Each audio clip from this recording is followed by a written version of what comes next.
No, she's poisoning them, Mr. Beaumont. That's the only explanation. Eleanor Vance's voice hissed through the vast penthouse foyer, like a blade cutting beneath the Swarovski chandelier, where light poured down on the Calacatta marble floor, like a divine fury. Alistair Beaumont closed his eyes, as if the voice hadn't come from his housekeeper, but from somewhere inside his own fractured skull. 6 months. 6 months of screams, midnight panic, unexplained fevers. 6 months of falling asleep on an Italian leather sofa, still in a wrinkled Armani suit, only to wake to Liam's cries and Lily's sobs, 2 emergency sirens crashing into his chest at once. And now, silence. A rare silence, and a terrifying one. The penthouse had been designed to breathe power. 6-meter ceilings, Rothko and Liechtenstein paintings, hung in clean symmetry, every object speaking status. But at that moment, the splendor felt like a gilded cage, a breathing mausoleum. Alistair stood near the window, shoulders slightly hunched, as if the weight of the apartment of legacy of loss was bearing down on his spine. His eyes stung. His ears rang. The marble floor beneath his Berluti shoes felt cold enough to pierce through the soles. Eleanor kept speaking each word like a velvet-coated bullet. She's not right for them. Never was. A girl from nowhere. And now they're sleeping too much. Too soundly. Have you seen Lily's eyes lately glazed? He didn't respond. He didn't know how. Maya Evans stood on the opposite side of the room, just far enough from Eleanor to avoid being pulled into the fury. She didn't bow her head. She didn't step back.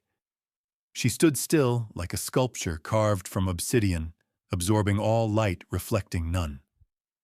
Her dark hair was tied neatly at the back, her uniform plain, no makeup, and somehow that simplicity made her look dangerous, as if she had nothing to lose. She didn't speak. She didn't need to. Maya's silence wasn't submission, it was strategy. A deliberate stillness like a drawn bow just before the release. Eleanor stepped forward, twisting her Hermes handkerchief in her hand until it warped. Mr. Beaumont, please. I've served this family for 15 years. I knew your wife. She would never have allowed someone like this near her children. Alistair turned, slowly, stiff like a machine just activated. He looked at Eleanor, the woman who used to fold his wife's clothes, who had once sung to him after a childhood car crash, and he no longer recognized who he was looking at. The room was full of people, but only 3 truly existed in that moment.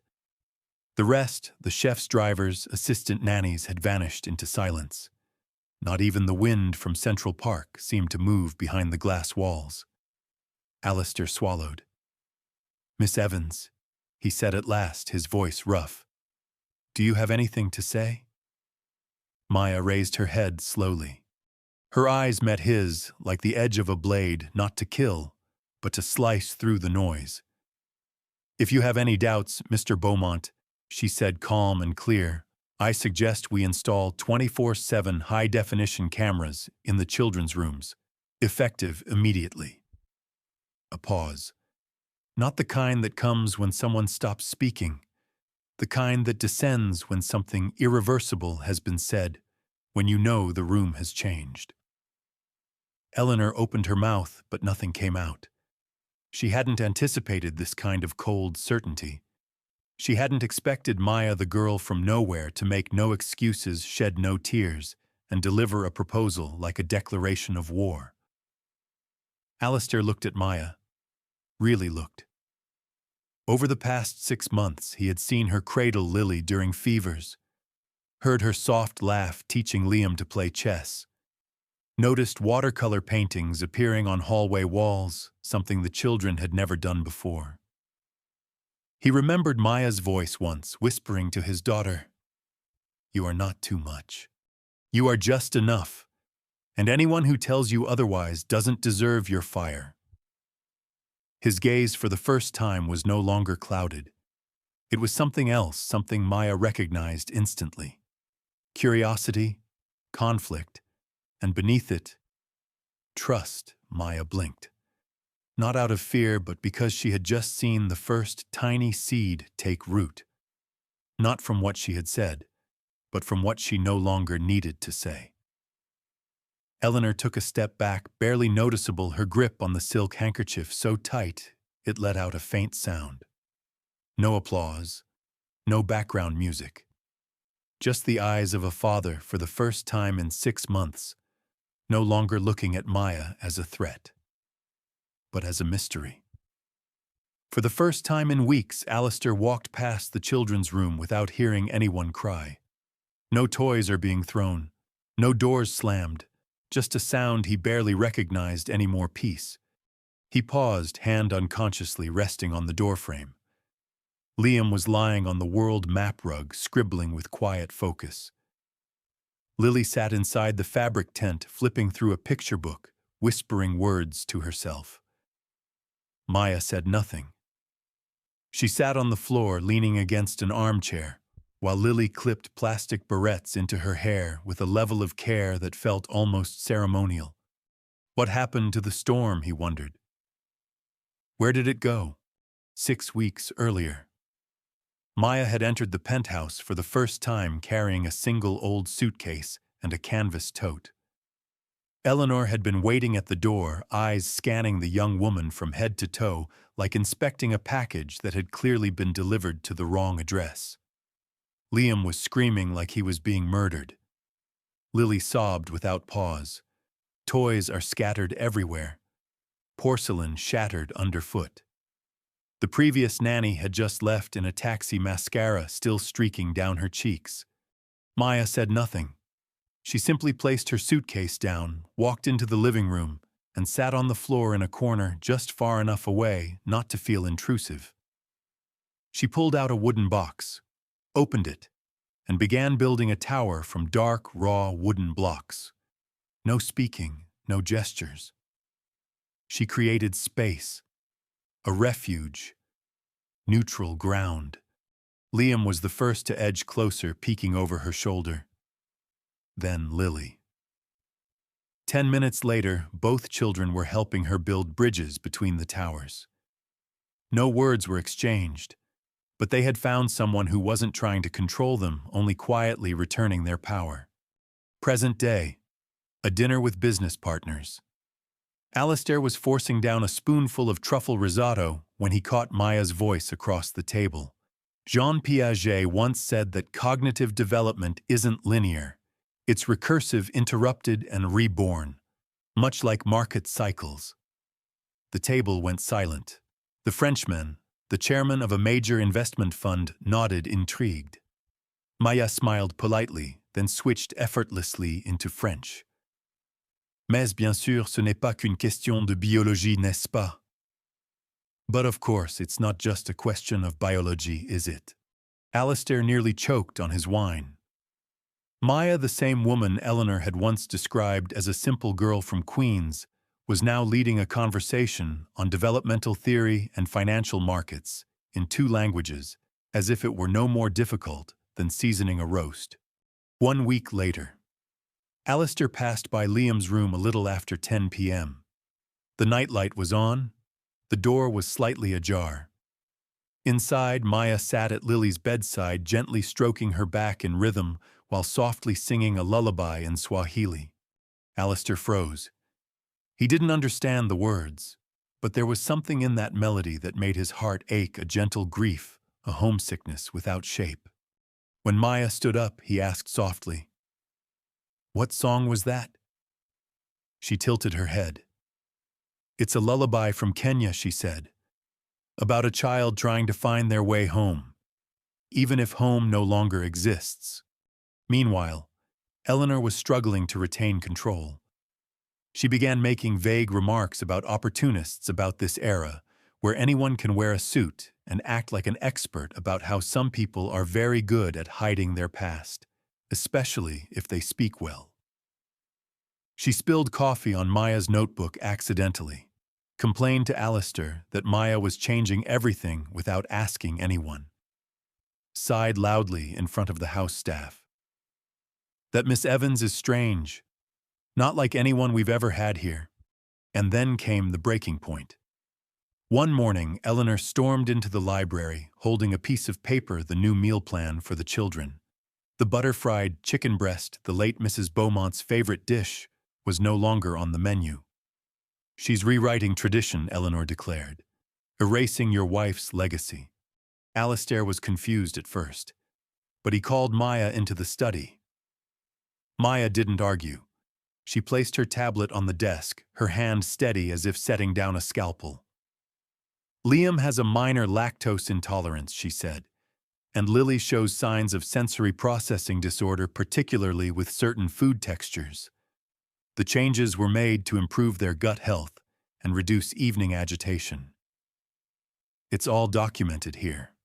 The screen displayed sleep charts, nutritional logs, notes on reactions to each meal, levels of anxiety and oppositional behavior, all plotted and tracked. As detailed as a clinical study, Alistair looked at the data, then at Maya. A nanny doesn't do this. Not like this. Not with this kind of precision.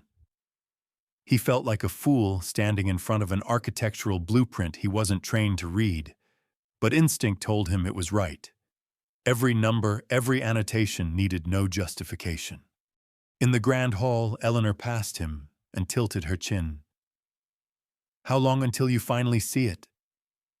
Alistair didn't reply, but for the first time he wasn't asking who is Maya anymore. He was asking, how long has Eleanor been blinding me? That afternoon, Alistair stood on the balcony, a glass of scotch in hand, Manhattan, in the distance gleaming like metal beneath the blade of the sun. The November wind cut into his skin, but he didn't go back inside. He couldn't. Eleanor had just made a phone call right in front of him. No whispers, no hesitation. I want a full background check on Maya Evans. Every employer, every license, every address. Discreet but thorough. The last sentence, I suspect she's not who she says she is, echoed in his mind, like some ancient accusation drawn from the scriptures of old money tradition. He said nothing. No defense, no objection. He simply ended the call at the desk and stepped out like a man trying to flee from his own thoughts. And then, as if she could hear even the wind's heavy breathing, Maya appeared. Not rushed, not timid. She placed her familiar tablet on the ebony wood table. That won't be necessary, she said, voice as even as the heartbeat of someone freshly awakened. All the information you need is right here. Maya opened a folder titled plainly, Professional Credentials. Alistair looked at the screen. She didn't need to read it aloud, but she did like a write. Dr. Maya Evans, Ph.D. in Developmental Psychology, Stanford University, former pediatric trauma specialist, Johns Hopkins Children's Center. No one said a word. Eleanor, standing in the corner, froze like a statue. Her eyes widened so much that the powder beneath her lashes cracked and flaked. Alistair felt his chest tighten, not from doubt, but from shame. A doctor, a childhood trauma specialist, and he had once asked her, "Do you have CPR certification?" Maya opened another folder, Why I Came Here. A photo appeared on the screen. A smiling black man stood beside a model of a glass building, his eyes lit with the same passion Alistair once had at 25. "This is my brother," Maya said. Her voice remained calm, but her eyes flickered. "David Evans, lead architect of the Sky Gardens project under Beaumont Corp. Fired 6 months ago." Alistair's stomach twisted. Official reason, not a cultural fit. The phrase landed like an invisible brand. Soft, legal, and deadlier than anything direct. David was fired 2 weeks before the project's final pitch. His design was presented anyway, slightly modified, no credit, no severance, no one objected. They didn't need to. Maya played an audio recording. She didn't look at anyone, just pressed play. Eleanor's voice came through. I'm not saying he's not good, of course not. I'm just saying some of our clients might feel more comfortable with someone they can relate to. You know what I mean? It's not personal, it's just optics. A pause. Then, we've worked hard to keep our brand elegant. That sentence, with all its polish and charm, was the dagger. Alistair couldn't breathe. The room shrank around him as if the walls themselves were closing in. Eleanor stepped forward, lips forming some excuse. But there was no room for sound in that space anymore. The silence lingered, but it wasn't empty. It was the silence of truth freshly laid down, dense, heavy, impossible to lift again. Maya turned toward Alistair. Her voice was no longer calm. It was sharp, like fractured glass. The question, Mr. Beaumont, was never about whether I was drugging your children. The real question is, how deep does this poison that Eleanor spreads run in your home? And in your company, Alistair stood frozen. In his mind, a reel began to unwind the many times Eleanor had gently suggested which employees to retain the HR reports. He'd never really reviewed the seemingly harmless whispers that always led to cleansing decisions. And then Lily's laughter. Liam's voice calling, "Where's Miss Maya?" Two children who had once been suffocated by unspoken rules.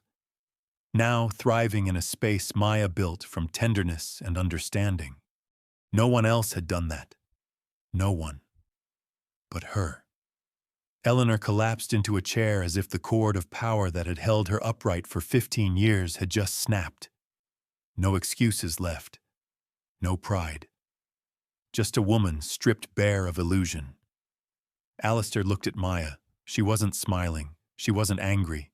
She simply stood there like a guardian of justice within walls long stained by silence. For the first time in his life, Alistair didn't feel small because he had failed. He felt small because he had finally opened his eyes. When Eleanor stepped out of the library, no one looked after her. Not because they didn't care, but because every eye had turned to the dark-skinned woman in simple clothing standing next to a still-lit tablet. No title, no authority, just the truth, and a voice that didn't waver. Alistair still hadn't moved. He had witnessed market crashes. He had heard layoff orders issued in 3 a.m. crisis meetings. But never before had he felt this exposed, this completely stripped bare. Maya didn't step forward, didn't press. She simply opened one more file. This time not a photo, not a voice, a spreadsheet. Name, age, position, years of service, date of termination. 18 rows, 12 of them are marked in red. The final column held a single clinical note, EV recommendation. David was just the last drop. This is a list of Black and Latinx employees terminated from Beaumont Corp in the past 3 years. Most had no warnings, no violations, no poor performance reviews. The only shared trait, they were deemed not a cultural fit. And most were flagged by the same person, Eleanor Vance. The room was stone silent. Alistair swallowed. He could hear his blood pounding in his ears. He had seen these reports. Signed off on the papers. No questions, no pushback, because someone he trusted had already cleared the path. She was just a housekeeper. He whispered not to Maya, but to himself. A confession. No, Maya replied, eyes cold, but not cruel. She was a gatekeeper, a choke point. She tapped an icon. A chat window popped up, old, basic, but still live. Title, The Circle. Members, Eleanor Vance, Patricia Hewitt, Nanny to the Roth family, Charles Ming, Chief Butler, Vanderbilt Estate, a private network. Used to screen applicants across elite households in Manhattan. They share warnings, red flags, whispered reputations, code words. Maya read aloud excerpts from the logs. Avoid that one. Too loud. Speak Spanish at home could make the clients uncomfortable. Looks aggressive on paper. Might unionize. This isn't one bitter housekeeper, Maya said. It's a system, quietly maintained. Over tea, through whispers, through messages are never saved longer than 48 hours. Alistair realized he was trembling. Not out of rage at Eleanor, but at the slow dawning of his own complicity. Every restructuring decision, every press release about streamlining to realign culture, all laced with something he had never noticed, because he had never looked. He closed his eyes, exhaled, then opened them again, and spoke in a voice even he didn't recognize. Eleanor has 1 hour to pack her things. A severance package will be delivered generous on one condition: she signs a non-disclosure agreement and disappears. If I ever hear her name mentioned in connection with any of my associates again. He glanced at the tablet. This goes to the New York Times. Maya didn't nod, didn't say thank you. She simply stood still, as if his words weren't a victory, but a beginning. The door flew open. Lily ran in first. Liam is close behind. The children burst out laughing, holding up still wet paintings. Daddy, Miss Maya taught us to draw constellations. This is Orion. This is the North Star. She said everyone needs a star to guide them. The room filled with laughter, the kind that breaks through walls of doubt. The crayon drawings, messy, innocent, shone like quiet reminders of what needed protecting. Not legacy, not politeness, the future. Alistair knelt, wrapping his arms around his children's eyes, beginning to well. Then he looked up at Maya. What do I do now? The question held no command, no apology, just the act of giving power. Maya answered in a voice low and steady, like fresh concrete being poured into a new foundation. You start by making it right. Bring my brother back. Then you help me dismantle the system you let grow under your own roof. There was no applause, no praise. Just 3 people, a father, a sister, and 2 children drawing stars on paper.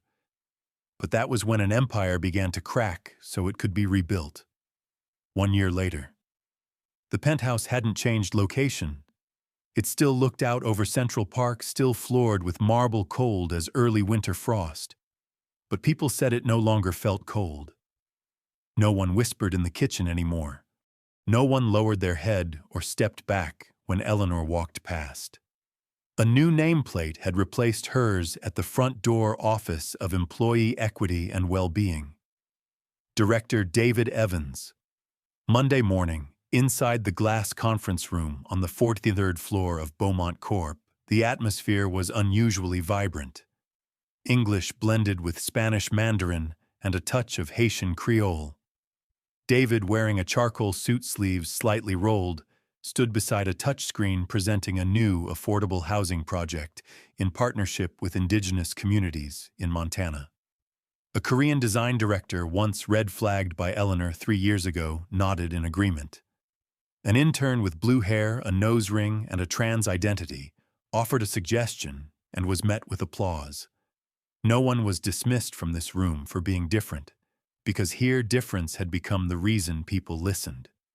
In a recent media photo, Alistair Beaumont stood among the new leadership team. No 3-piece suit. No assistant behind him was fixing his tie. He smiled freely. And for the first time, he looked like a man who truly understood where he stood. Forbes wrote, Beaumont Corp didn't just change its people. They changed their mindset. And the quiet architect behind that transformation was a woman without title but with the clarity of a compass in a storm. Her name wasn't on the executive board. It was on another door.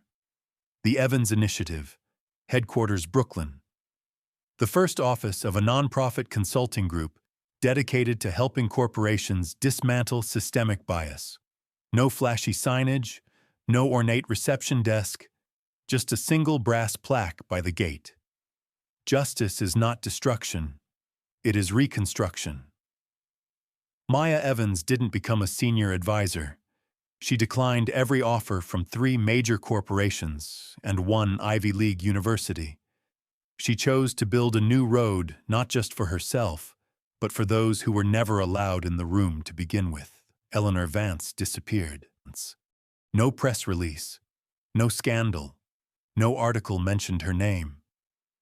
Only a few whispers she had been removed from the circle. No more calls, no more invitations.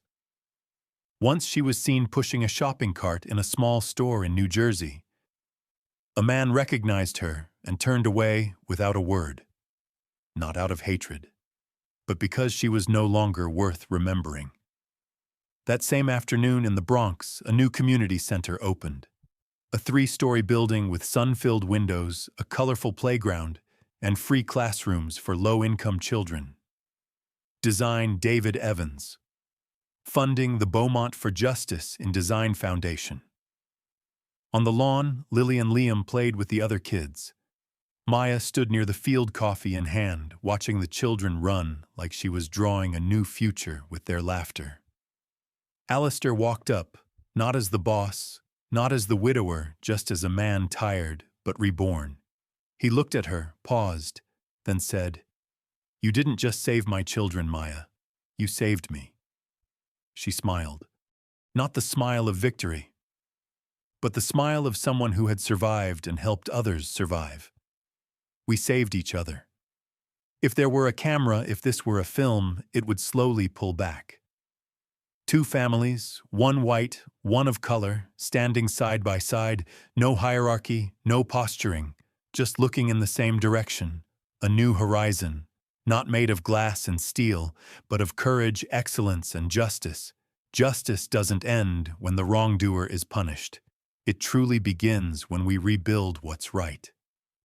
Because legacy isn't carved into the names on skyscrapers, it lives in the bridges you build from the wreckage of silence into the roads of voices once ignored. Do you believe one kind, courageous, clear-eyed person can change an entire system? If this story moved you, leave a comment and share it with those who also believe in justice and compassion.